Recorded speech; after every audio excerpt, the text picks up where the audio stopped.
in places we don't expect God to be, which is almost everywhere outside of the church. I've been part of a research group at Luther Seminary that over the last year, or the last several years, have been studying the idea of vocation, of calling, the Christian conviction that all of us are called by God to care for God's world wherever we are, whatever roles we might be. And we did two surveys along those lines, and the first one polled the graduates of five seminaries from 5 different Christian traditions. And we discovered that all of these graduates, the majority of them, talk about vocation, calling, as one of the most important parts of their theology, central to their teaching and preaching, which gave us a lot to rejoice over. We then began to study their congregations. And what we discovered was that almost no one that they were serving felt called. That is, identified what they did with their time outside of church as a calling, as something worthy of God's attention, of the church's attention. And that's that gap we've been talking about. So what I want to move to is to talk about what we can do. Before doing that, though, if you'll indulge me, I just want 2 minutes to offer a word from our sponsor, or really my sponsor, in 2 ways. First, I want to echo what Phil Gray said about the importance of the Philadelphia Seminary in this territory and in this whole church. When I first came to Luther Seminary, I had a chance to have dinner with one of their significant theologians, a man by the name of Gerhard Forde. And he said, I don't know if you know this or not, but for years the whole church looked to Philadelphia to see where we're going to go next. And I just think that's a legacy to be deeply, deeply proud of. And what I want to remind us is that Philly and all of the seminaries are not just for ordained leaders, but really are in the business of training and equipping and coaching all of God's people. And so I hope that you are able to find their website and see what's going on, not only for the pastor's continuing education, but for lectures and events for everyday Christians as well. I also want to spend just 2 minutes highlighting some of the things the school I work for now does as well. Many of you know about Working Preacher. We're now approaching about 450,000 hits each month from more than 200 countries. It's just amazing. I'd invite you, if you haven't been there lately, to check out the new web design. I also want you to know about Enter the Bible. Like Working Preacher, it's a free online resource available all the time, enterthebible.org. When you go there, you'll find this homepage, and you can then look and find information about every book in the Bible, about various persons, places, people. When you click on a book, you'll get a little introduction and overview of some of the significant characters, brief commentary on some of the most important passages. So if you're teaching Sunday school or in a college religion course or just curious about different passages in the Bible, think about Working Preacher, think also about Enter the Bible. Similarly, we have a daily devotional called God Pause that anyone can sign up for, and in reconstruction right now, being redesigned, is Stewardship in the 21st Century, chock full of stewardship resources. It's available now, and it's only going to get better. I want to mention, too, a book I had the privilege of editing. Last summer, or really almost a year ago now, I started kind of getting excited about this idea of congregational renewal, and I started writing friends, pastors, teachers, musicians, and I said, I want you to kind of come up with one crazy idea that any congregation could try. Something different. 800 words or less. Nobody's getting paid, so that we can give it away for free. And what started out as 50 grew to 52, so I thought I'd call it Renew 52, and then it was 54, but I liked the names, I didn't change it. But if you Google Renew 52, you'll find a free downloadable ebook that you can read on a Kindle or an iPad or a Nook, or get a PDF that you can read on any computer. And there are 52 plus ideas by leaders in the church under 50 for renewing congregations, which would at the very least give you an idea a week for a year if you want to try. Our school is hosting a conference on evangelism. The picture is what we're trying to overcome, in case you're wondering. But if you are interested in rethinking evangelism, there's still room to come out. All right, thank you for that indulgence. So what can we do? I want to jump into that, but I want to offer you a warning first. If we're going to change, we're going to need to be willing to think differently, to try some things out, to take some risks, to call into question some of our cherished assumptions.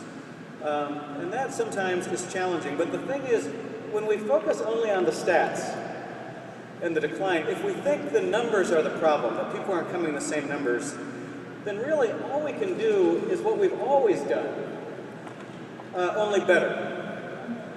Right? Or really what I should say is we'll do what we've always done, only better, harder, longer, stronger. And when I think about a lot of the changes in congregational life, that's what it is. Right? It's the same worship service, but we have a drum set. And I love contemporary music, but we haven't really thought differently. It's the same sermon, but now we have screens and PowerPoint. PowerPoint's got to be one of the most truthful names for product ever. It allows you to make your points, same old points, with power. You know, that's great, but it's not thinking differently, and that's what I want us to do. So I want to invite us into an exercise of a series of reconsiderations. I want to be willing to put some of our cherished assumptions on the table. That doesn't mean everything's going to change. I'm not advocating change for change's sake, or doing something new for new's sake, or avoiding the old because we've done it for a while. It's not it at all. It's a willingness, though, to reconsider, to think differently, to be surprised in light of our changing world. Now, that word reconsider is a kind of interesting word. It invites us to consider something again, particularly being disposed to a change of attitude or action. Some of the images that help me think about looking at things differently, I think of those Gestalt pictures. You've probably seen these before. The question is always, what are you going to focus on? Are you going to focus on the two faces or the chalice between? The young woman or the old woman? You can't see both at once. You have to choose what to look for and be willing to reconsider your angle of vision. Or this short poem from a 17th century Japanese poet that I just love. Barns burned down. Now I can see the moon. Right? There's always an element of opportunity as well as danger. And what I want us to seize that possibility of reframing, of reconsidering, of being willing to look for the possibilities, even in our greatest challenges. So that's the warning, because reconsidering can be harder than we think. Because it demands that we admit that we do not yet know. We don't have all the answers. And I have this hunch that the longer you've been in school, or the more certifications you have, or maybe it's just the older you are, the harder it is to seize upon those three very important words. I don't know. Because we feel if we say them, people are going to think we're not that smart. I listened to a podcast recently by the guys who wrote Freakonomics about the new economy, and they now consult with Fortune 500 companies all over the place. And they said, in their opinion, the most debilitating aspect of contemporary American business culture is the absolute imperative for everyone at a meeting to always have an answer. No one feels free to say, I don't know, that's a great question, let me think about it. We need to kind of have an answer, because we feel if we don't, we're incompetent. And they said the reason that's so debilitating is because, one, we don't know all the answers, which means you spend a lot of time with bad answers, with people who feel they need to tell you to show how much they know when they don't. But secondly, it limits us from really learning, because only when you admit what you don't know can you learn, can you grow, can you really delve into new territory. So the first thing I want us to reconsider is intelligence. So to help me, I've got this picture up there. I'm just going to, for fun, call that guy the thinker. And I want you to imagine that thought bubble is all the stuff that thinker knows. I'm going to, for the moment, assume he's a pastor, and a pastor who graduated from Luther Seminary. So he knows a lot, right? That's that bubble.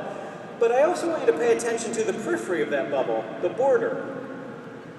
Because the border of what you know is what you know you don't know.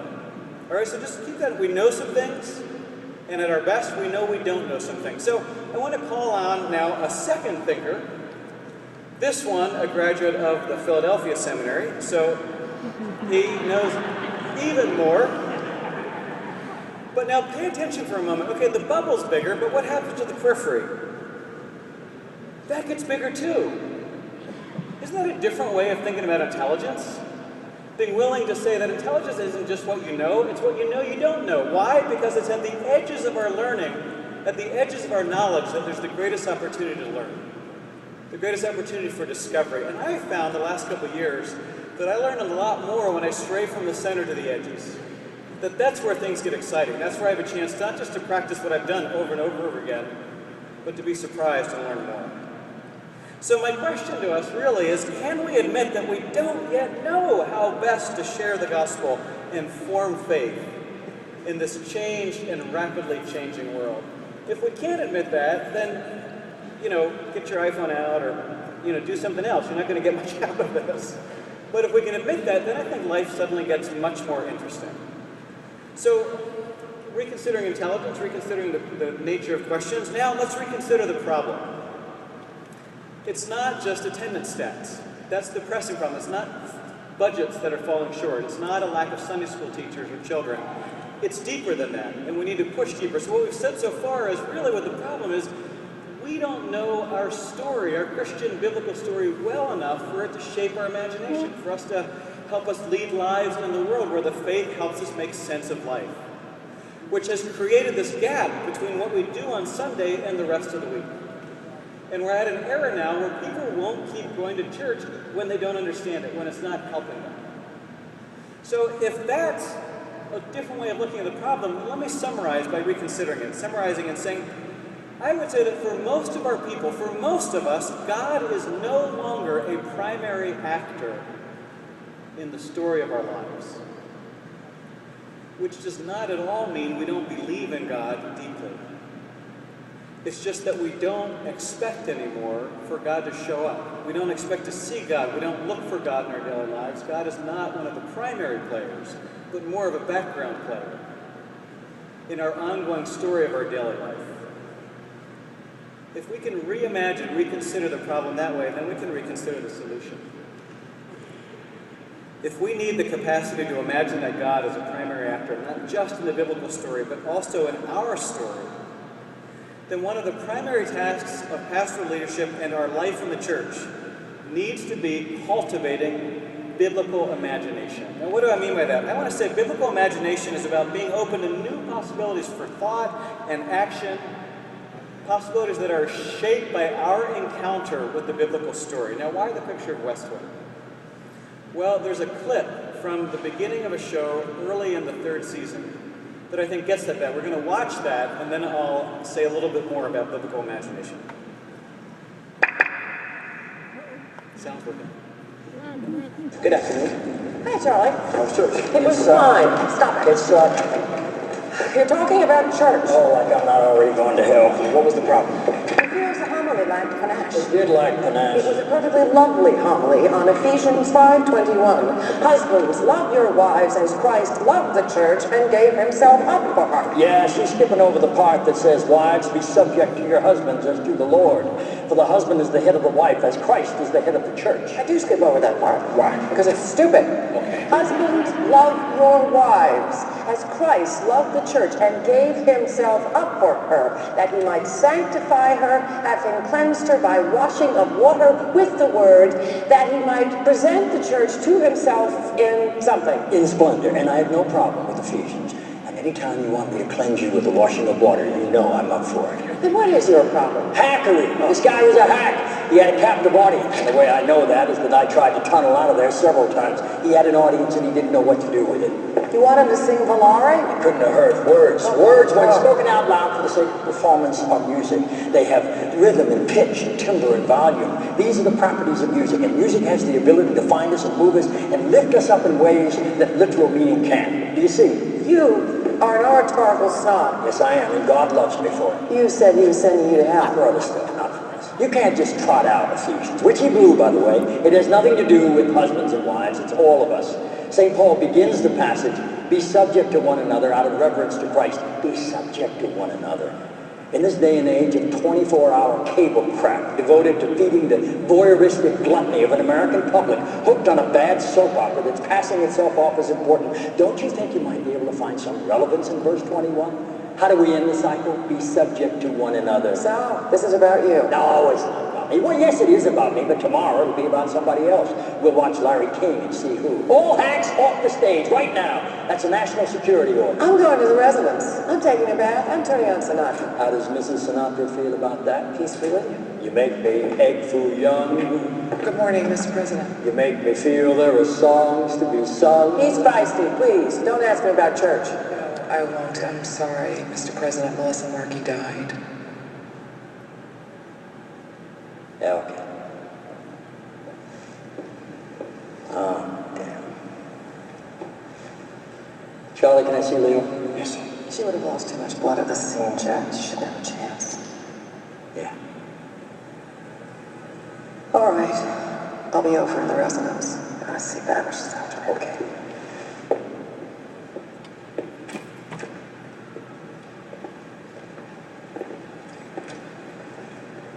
When do you think I should go in there? I'd wait a couple of hours till we have some more facts. You'll talk to the sheriff's office and I guess the DA. Yeah, but you don't want to walk too far into that. Good morning. You heard? Yeah. CJ thinks I should wait a few hours. Okay. Okay. Thank you, Mr. President. Be subject to one another, Leo. What can I do to be of subject to you? I'm fine. Yeah? I've got Margaret. Okay. Now, you can find that clip on YouTube, just West Wing, Ephesians 5. What's interesting, though, is the clip that's up there ends when the staff person, CJ, says, "Thank you, Mr. President," turns away. But I think the key to that scene is what happens immediately after that with the President's exchange with Leo, where he then asks, in the midst of this crisis, "How can I be of subject to you?" That's a possibility for acting in a way that never would have occurred to him had he not been immersed in that passage, had he not heard those words and wrestled with them. That's biblical imagination, the possibility of thinking differently, of acting differently, of choosing differently, because you've been shaped by your engagement with these stories and assertions and confessions found in the biblical witness. If that's true, it invites us to reconsider our role in church and our relationship to the Bible. I mentioned St. Paul earlier because he's the one who said, "In Christ there is a new creation, all things are being made new." Paul also said this, "Think of us in this way, as servants of Christ and as stewards of the mysteries of God." So what if we were to think of ourselves this way, that is, this generation of Christians is commissioned, not just pastors, all of us, to be tellers of the sacred story, to share the stories that are important to us, to witness to why this passage, this book, these stories has helped us think about our life in the world. That is, let us think about ourselves as people with a vivid and robust biblical imagination. Which means that our first job as Christians today, first and foremost, is to tell this world a better story than they usually hear. One more clip. Run a couple minutes and then we'll talk about it. This one is from an episode of PBS's Frontline documentary series. Came out a few years ago about the changing world of advertising. It's called The Persuaders. It's 90 minutes in whole, and you can find that on the PBS website, Frontline website, and it's well worth your time. This is just a couple clips near the middle that I've edited together to prompt our reflection. Look at the coffee as it gets darker and stronger. Not so long ago, the high-concept ads of today were all but unthinkable. Soap has never smelled this good before, and neither have you. Ads laid claim to real, tangible differences between one product and another. What were brands? They were based on what I call ER words. Whiter, brighter, cleaner, stronger. Smoothest, mildest, tastiest. Watch any commercials on American TV and you'll see these words.